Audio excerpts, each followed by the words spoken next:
बनाथे कैसे आही पानी। सुपर ललनी नो समधर्मा बनाथे कैसे आही पानी। अकाल परगे करे कैसे करबोगा किसानी। सुखाया साड़ मरे कैसे करबोगा किसानी। सूत उठ के जम्मो किसान आगास कोती निहारे। अषाढ़ मजेठ बतरी घाम सब उम्मीद सिरागे। सूत उठ के जम्मो किसान आगास कोती निहारे। अषाढ़ मजेठ बतरी घाम सब उम्मीद सिरागे। आशा कराथे अभी लेखाम सब उम्मीद सिरागे।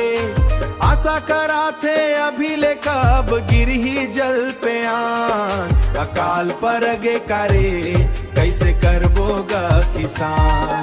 अकाल परगे करे कैसे नागर जो तब किसान।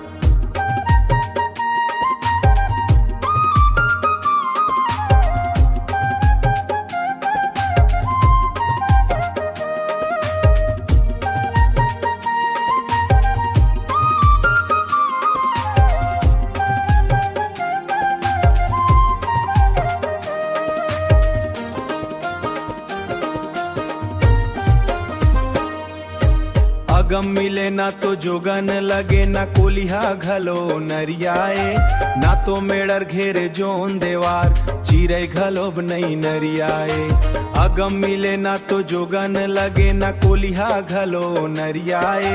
ना तो मेड़र घेरे जोन देवार चिरे घलोब नहीं नरियाए। कहीं के नहीं है पतारे अब तो अटके है प्राण।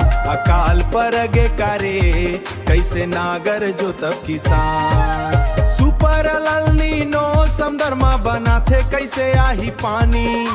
सुपर ललनी नो समधर्मा बनाथे कैसे आही पानी।